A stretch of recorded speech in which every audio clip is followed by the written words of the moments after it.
Good morning. Welcome to our breakout session, The Magic of Collaboration. I'd like to introduce you to Mike Wold, our co-chair of the Arizona Coalition for Military Families Faith-Based Network Committee. Hello, thanks for joining us in this video on the what, the why, the how, and the value of collaboration by faith communities with other organizations. As Dee said, I'm proud to be the co-chair of the Be Connected Faith-Based Network. I'm also founder and former leader of Veterans Ministry at a large faith community in Minnesota, and an active member of the Franciscan Renewal Center Veteran Ministry in Scottsdale. I'm really happy to be presenting today with my friend, Gary Sanders. Gary is the founder and president of Military Missions Network. Gary, can you say a couple of words about yourself and the Military Missions Network? Yes, thank you, Mike. Gary Sanders, I'm the founder and president of Military Missions Network.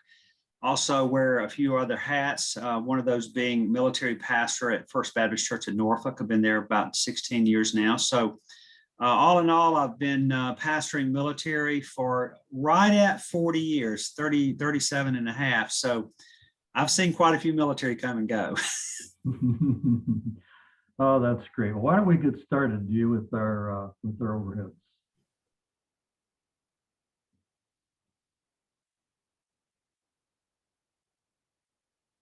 Okay. I want to just give you a run through of what's on the plate for us today. We've gone through the introduction, but what Gary and I wanted to get across to is, what is good collaboration? What does it look like? And both of us had a lot of experiences with this, and so we'd like to be able to share that. And then what's going to happen next is Gary will be talking about why you should do this. What's in it for me? I know, especially pastors that are listening in on this, you are extremely busy, and faith leaders are busy. I've worked in faith communities before with faith communities, and I know that the last thing you may want is to reach out and try to collaborate with somebody else. But we want to give you some benefits of that. And then we're going to talk to you about the how, and then I'll be then talking to you about the mutual benefits of collaboration, because it's a win-win, really. Okay, so Dee. One of the things, and I had a long aerospace career and consulting career, and I had the opportunity to deal with a lot of partnerships, and the ones that work are the ones where there's some compatibility of mission. I look at two circles with the mission of each one, and then bringing them together. The closer you can bring those together, so you have compatible and missions, the better this works out. There's another thing over the years, and I'll have Gary talk a little bit some of this too, but developing mutual trust between the partners, the organizations, the leadership, that's very important too. Good relationships between the top leaders. And I can't help but think about the partnership that Arizona Coalition for Military Families has with Military Missions Network. One of the first meetings we had, Gary, who's the president of the Military Missions Network, and Thomas, who is the director for the Arizona Coalition, met, and the dynamics, the synergy was really good. So I knew this was going to be a good partnership. The other thing, it's a good idea to have a designated point of contact for each organization. In the case of Military Missions Network and the Coalition, I'm the contact, and Gary's the contact, and we communicate with each other periodically to make sure that we're connected. One of the things too, and I kind of learned this in business, and it really works out well too in partnerships with faith communities, other organizations, this whole idea that each organization is committed to the success of the other organization. So they're contacting them saying, there's something you might want to think about. There's a seminar that you might be interested to make sure that there's common and to know what the success looks like of the other organization. The other thing is there should be active engagement when I was at one of my companies, we were giving credit in our objectives, our performance reviews for the number of partnerships. That was a dumb idea by management, because it's easier to have a partnership, to identify one than to maintain it.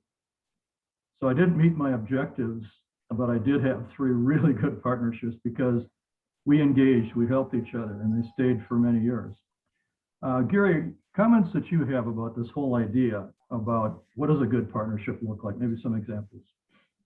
Yeah, good partnerships are, as you mentioned, Mike, mutually beneficial to both parties. One of the things that I like to talk about when talking to churches, particularly, is pastors are busy, and so pastors are thinking, well, collaboration is great, working with us is great, but I don't have time to do it.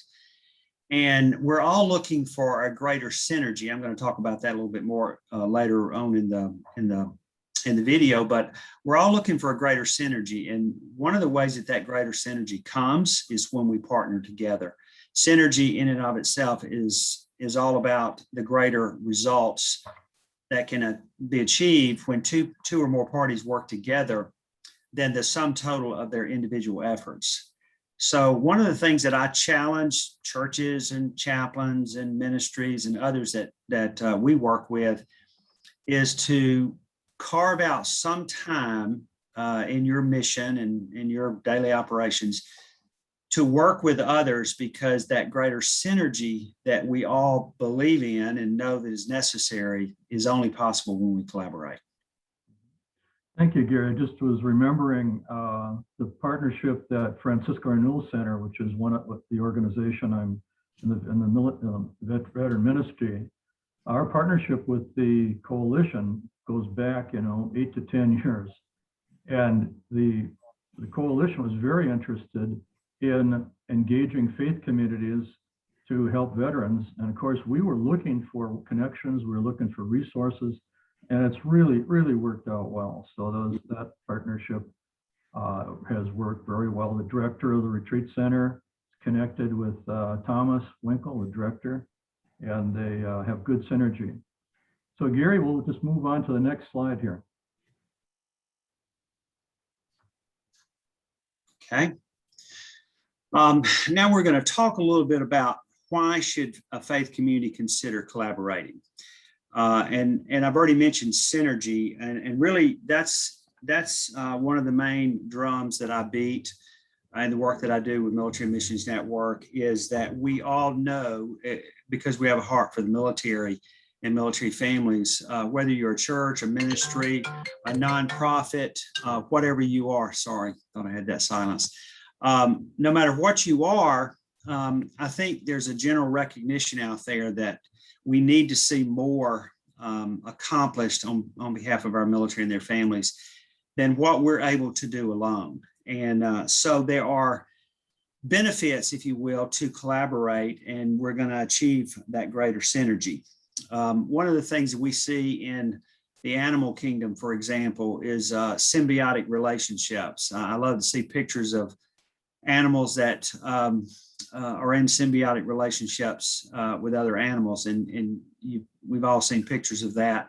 For example, 2 different species that cooperate with each other to achieve mutually beneficial benefits that they both can have. So here's some of that we want to mention to you today, some of the benefits of collaborating. One, it expands services available to veterans and their families.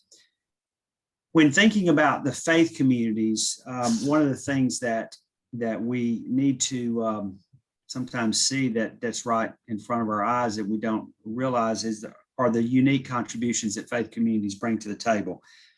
Faith communities are unique, and they're not like our government services or our other nonprofits or the veteran serving organizations in what they bring to the table. And I just want to mention some of those today. And obviously there are things that we all know, but again, sometimes it helps to recognize these things, even though they're so obvious to us.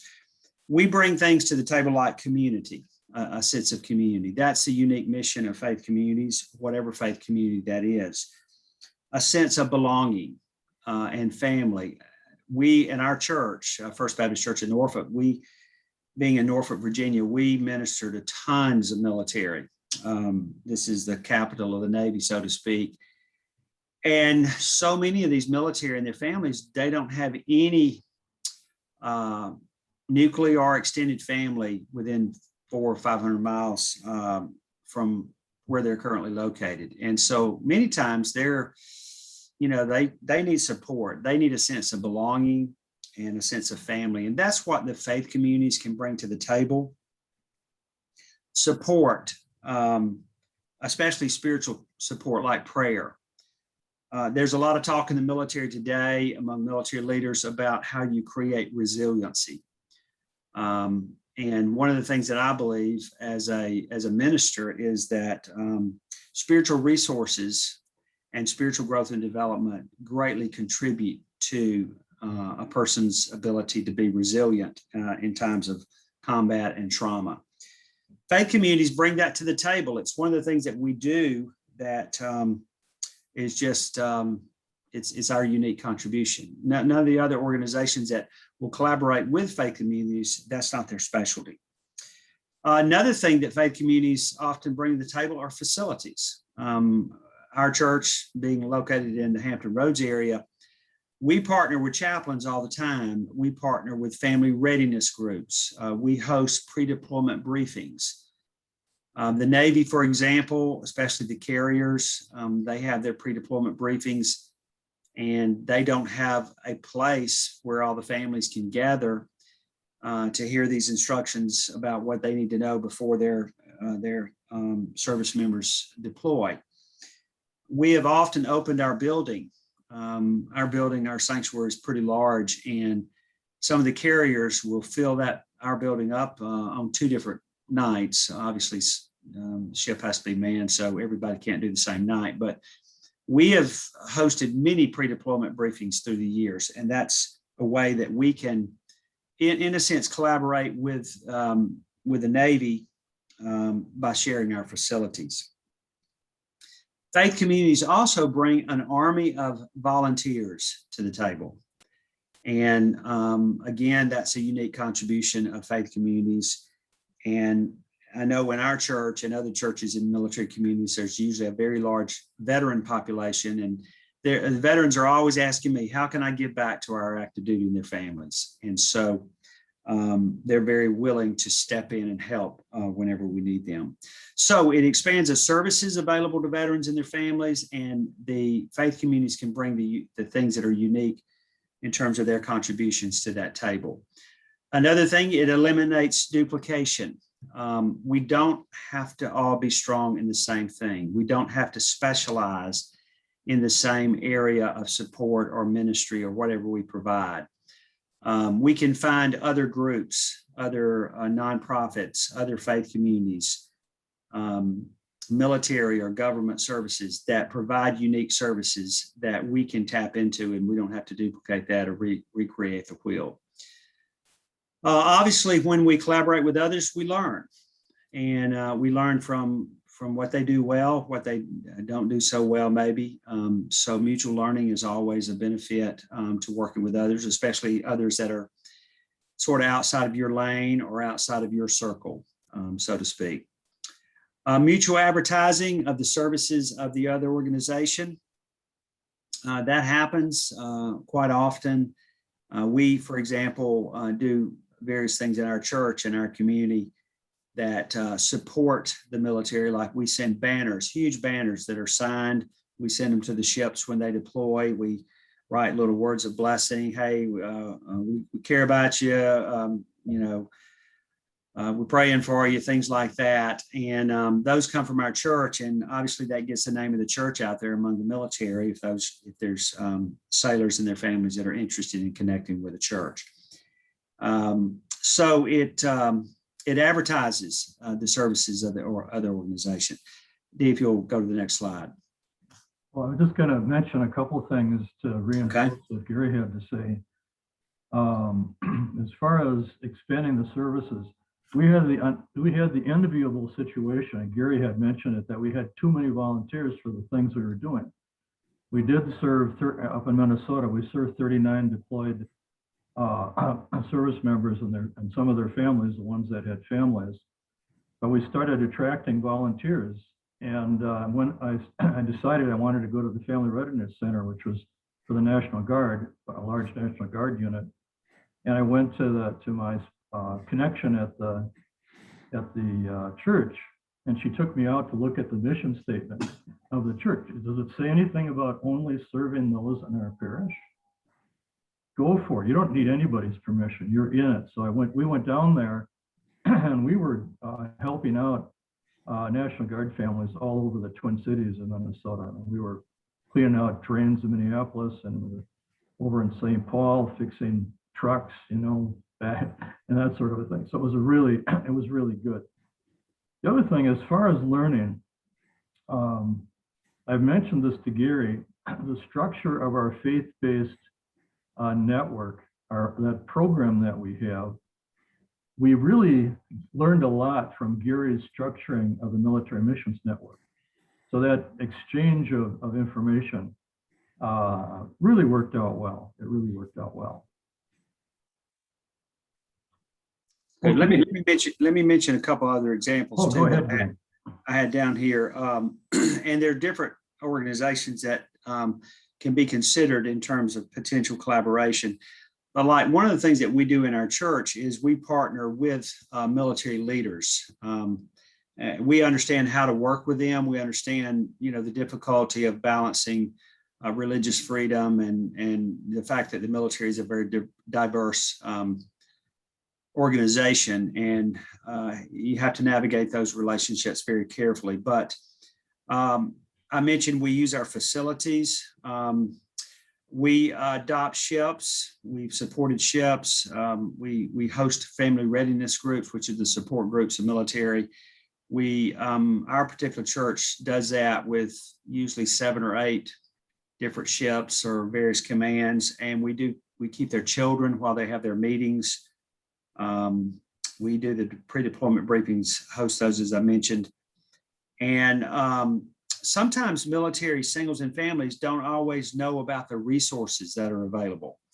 And that's another reason for collaboration, because there's tons of great resources out there that I know are available through the Be Connected network, and the individuals that can orient your faith community about those services and resources. But a lot of times the military singles and families they simply don't know what's out there, and there's something that will meet their needs, but they don't know about it. So in collaborating, you can expose the military singles and families to those resources. Good points, Gary. I was going to mention too, I was thinking about it, resources are being made available to those in the Be Connected Faith Network from Military Missions Network. And if we hadn't had this partnership, we wouldn't have been able to do that. And then, of course, those associated with the Military Mission Network many of them were probably calling or watching this video and have been connected. And there will be more and more information and resources that'll be provided. I also thought of something on duplication. And when we started the military mission up in Minnesota, we did a brainstorming session. And of course, everybody wanted to do everything. And those of you who've been in organizations that are starting up, it's like, whoa. So we did a prioritization, and one of them had to do with duplication. Some of the people wanted us to set up a weekly group to send out packages to various service members all throughout, that are deployed. Well, I reminded them that 5 miles away, there's another church that does this every Monday. And, we don't have to do that because we're restricted. The other thing I learned, of course, is that what gets it down to priorities is you say, okay, who wants to lead this? And that'll usually get you down to 3 or 4 major priorities because you have 3 or 4 leaders, and then you put all your resources behind them. You don't go all over the board. Very good point. Yeah. So how do you do this? Of course, I'd be remiss in Thomas Winkle, the co-chair of the Faith-Based Network Committee, would be kind of not too happy with me if I did not bring up that the Faith-Based Network is a great way to develop partnerships. There are many organizations, and by the way, the Arizona Coalition itself has hundreds of potential partners that are connected in. So once you join into that, you'll have access to all of that.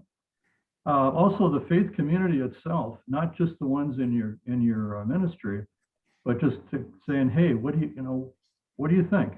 Who are, say, well, one of our parishioners was a member of the Yellow Ribbon, Minnesota. We founded the Yellow Ribbon program there, and I was the church where we had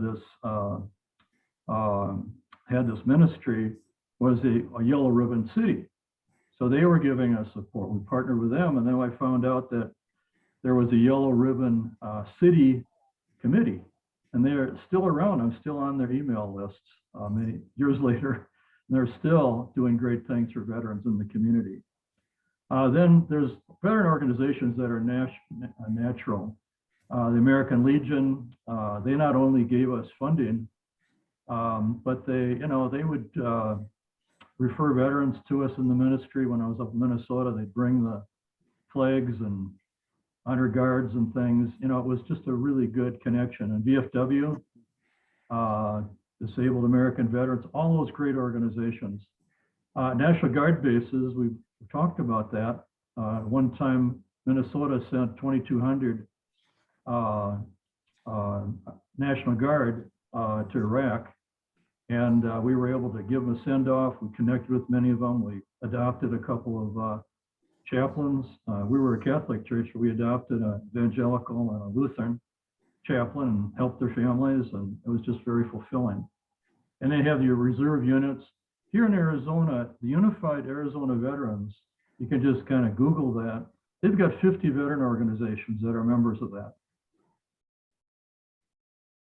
And so that's a very good connection. I send out, when I advertise the veteran retreats that I do, I always send out to them and they get that out. There are just many other organizations in Arizona. And Gary, you've given some examples. Any more examples that you'd like to talk about that they might look to for partnerships? Yeah, I think some of the main ones that can be considered are chaplains. Obviously, we send chaplains out to be with our troops because civilian organizations can't go with the troops, especially when they deploy. Churches, we believe in the free exercise of religion and providing that right to every American citizen, whether they're serving in deployment or whatever, that they have the right to practice their faith. So for that reason, we have for many years had military chaplains of all the different faiths with our troops. And our chaplains have a unique position as an indigenous member of the armed services. And they, because of that, have open doors and access to the troops that others don't have. Chaplains need support. They need personal support. Their families need support. They need support in their ministries. They need resources. So chaplains are great parties to partner with. Other churches, one of the things that churches can do to partner with each other, for example, is help connect military that are transferring or PCSing from one community to another community, fast forwarding their ability to connect in the new community, and then assist them with whatever needs that they may have. Ministries, there are a lot of great ministries out there like Crew Military, the Navigators, other ministries that they're not churches. They're what we would call parachurch ministries. They exist outside the church, but they're Christian ministries that do great work with our military, have various missions in that. Another party to collaborate with are military commanders and leaders. Again, we have to be careful how we do that, but I find that commanders are very open to organizations outside the military, helping them, even faith-based communities, if those faith-based communities know how to work with military commanders. I've worked very hard in the Norfolk area. I've lived here almost going on 20 years now. And I've worked very hard to gain trust from military commanders and chaplains in our area. And I think that our church has a reputation for being able to do that well. And for that reason, we're able to go out and minister. We don't at the current time, but we used to have a real connection in the EOD community here in our area. And so we would very often take goodie bags out when they would go on deployment, and we would take goodie bags to the service members going, but would also take them to their spouses. And then when they came back from deployment, we'd meet them at the air terminal and we'd take them Chick-fil-A. And we partnered with Chick-fil-A, who loves to support our military, and we would take Chick-fil-A sandwiches. And so when they would come back from deployment, we would say, "Welcome home, have some Chick-fil-A." And they just love that. Well, when the commanders and the other military leaders know that faith communities in the region know how to work with them and can be trusted, to be honest, can be trusted, then they're very open to faith communities and others outside the military working with them. And then veteran serving organizations. There are a ton of those in the government. There are other nonprofits that are not faith-based, but they're doing great work. And so all of these are groups or parties that you can, build relationships with and have a really great mutually beneficial, result from the collaboration. Thank you, Gary. Also, I was going to mention, put another plug in for Arizona Coalition for Military Families. These organizations that Gary talked about in Arizona, they're pretty much every one of them is a partner of the coalition. So you can get access to them in one-stop shopping. I also wanted to bring up something that hit me. When we were at the Franciscan Renewal Center, we wanted to start to do retreats, healing retreats for veterans. And so we partnered with an international organization, Institute for Healing and Memories. It's South Africa. They have a New York office. And we've done probably a dozen retreats. And again, the founder of that, Father Michael Lapsley, is been introduced and has met with the director. Actually, now he's the CEO, if you will, of the Franciscan Renewal Center, Charles Brown. So again, all those possibilities exist. Okay, we'll take the next slide there. Okay, so now we're going to talk a little bit about the mutual benefits of collaborative partnerships. And we've already kind of hit on this. And again, my biggest word that I use is synergy. Synergy is that enhanced result that we're all looking for when we work together. And here's some mutual benefits of collaborating. Enhanced ability to meet faith community mission. Faith communities, we have specialties that we do, like community, like belonging, like support, spiritual growth and development, those kinds of things. But we don't typically offer the kinds of resources like you'd find through the Be Connected Network, through other veteran serving organizations. One organization that we work with all the time that has great resources is American Bible Society. They have a ministry called Armed Services Ministry, which is an amazing ministry. And Armed Services Ministry has been providing resources for military for 200 years. And all of their resources are free. And they have great resources. They're funded by donors and that kind of thing. So any faith community can order these materials from Armed Services Ministry of American Bible Society. So churches and other faith communities don't have to, recreate the wheel, come up with these resources. There are other organizations out there that have those kinds of things. You just got to know who they are. Potential for increasing faith community membership. Obviously, when you are active at supporting active duty service members and their families and veterans, that's going to get the name of your church or faith community out there. I find in the network we work with, Military Missions Network, that churches that are doing that and get a reputation for doing that, service members are looking for those. When I started Military Missions Network many years ago, I used to say that there's already a network out there that military talk about when they move from community to community. Those communities, those faith communities, have a reputation for loving and serving the military, and so military are going to naturally gravitate toward those churches or other faith communities. More efficient and effective use of limited community resources. We all have limitations.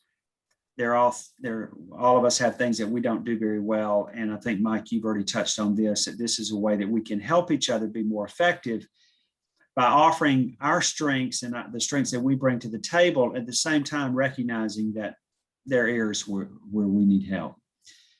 And then faith community will be viewed as a, I think that says go-to community partner. I can't see that because of our faces there, but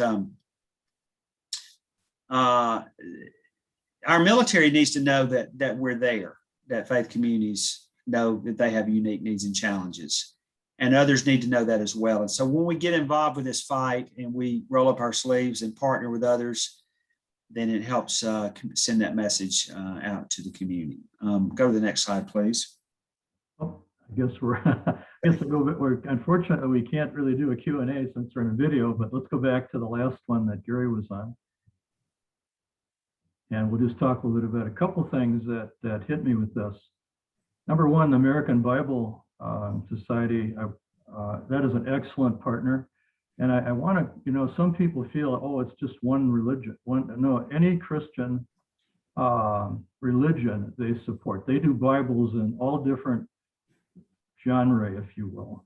And they give you, I order though, when we'll be having our coalition, our big coalition seminar next April. I'm going to order a bunch again. They're different ones of different religions. They're different ones. They're all good translations, but they have little books, Bible books that you can give to the veterans as gifts, and all of it is free. I found out John Adams was one of the founders of this, which is kind of interesting historical background. The other thing I'll just mention a vision that we've had with this network is a faith community within 5 miles of every veteran family of every religion. And then when you go in to call the Be Connected line, hey, we just moved to Arizona, we're living in Anthem, where is a really good faith community that's military friendly?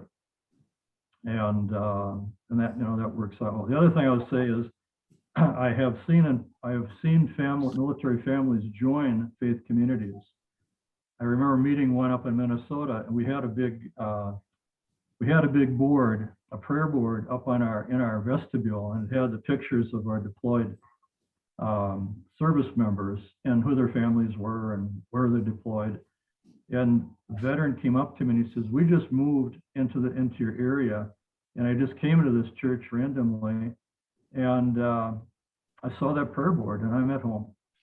So we're joining this, but we want to be in a place like this. So any rate. Yeah, Mike, let me mention one other thing for any pastors that are listening in to what we're sharing today, is that oftentimes I've found in working with churches that pastors and elders, or whatever structure they have in the church, feel as though, they've got to be in charge of this ministry or whatever. And oftentimes they'll tell me, hey, our leaders can't do any more, our staff can't do any more. And normally what I will tell them is that if you have veterans in your church, and most churches and faith communities do have veterans, especially in places like Phoenix, Arizona, and other large metropolitan areas, or places where there are active duty services, or government or VA hospitals and those kinds of things, government services. Usually there's someone in your church or faith community that can be a champion and would love to connect through the Be Connected network and be able to find out about these resources and then take that back to the leadership of the faith community and say, hey, here's what's available. So the pastors or priests or clergy or elders or whatever leaders you have in your particular faith community do not have to do this. You can find that champion in your congregation. And oftentimes that is a veteran, as I mentioned earlier, who wants to give back to especially active duty in their families, and they're waiting to serve. And they would love to be in this position to be the one to connect through the Be Connected network, and then bring all of that knowledge back to the church or parish or other faith community to let the pastors and the leaders know what's available for their use. Oh, I think that's a very good point. And one of the things we do with the faith-based network is train and coach those champions. So if a champion's identified, they have a passion, we have the structure, the infrastructure, the training, mentoring. You know, I've been to various faith communities. I enjoy visiting with the champion, with the council members, with the pastor. We really are, a number of us that are involved in this love to do that. So you're not alone, as Gary said. So I think that's all I had. Gary, any more closing comments or? No, I don't think so. I would just encourage you. I'm very excited, Mike, and about the Be Connected network. And I think Arizona is really leading the way in the development of not only the coalition and the great work the coalition does, but also the launch of the Be Connected Faith Network. I think this is tremendous. And I hope that it's beyond anything we can imagine in terms of successful in helping to mobilize the faith communities to be involved with this mission.